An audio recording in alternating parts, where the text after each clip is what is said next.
மதவெறி பிடித்த கட்சி என்பதாலேயே பாஜகவுடன் ஒட்டும் இல்லை உறவும் இல்லை என்று அதிமுக பொதுச் செயலாளர் எடப்பாடி பழனிசாமி முடிவு எடுத்ததாக முன்னாள் அமைச்சர் திண்டுக்கல் ஸ்ரீனிவாசன் தெரிவித்துள்ளார்.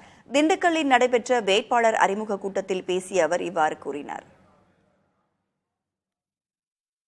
போட்டி இருக்கிறது.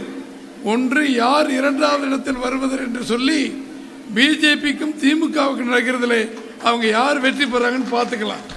பிஜேபி மத வெறி பிடித்த கட்சியாக இருந்து இஸ்லாமியர்களை கிறிஸ்தவர்களை அழிக்கின்ற கட்சியாக இருந்த காரணத்தினால் சமயத்தில் அதை உணர்ந்து பிஜேபி அடையாளம் கண்ட மாண்புமிகு எடப்பாடி அவர்கள் இனிமேல் பிஜேபியோடு ஒட்டுமில்லை உறவுமில்லை என்று சொல்லி வந்து தனியாக எம்ஜிஆரை போல ஆணித்தரமையாக ஆண்மையாக இன்றைக்கு கட்சியை நடத்தி கொண்டிருக்கிறார். நாம் அத்தனை பேரும் ஆதரவு கொடுத்துக்கிட்டு இருக்கோம்.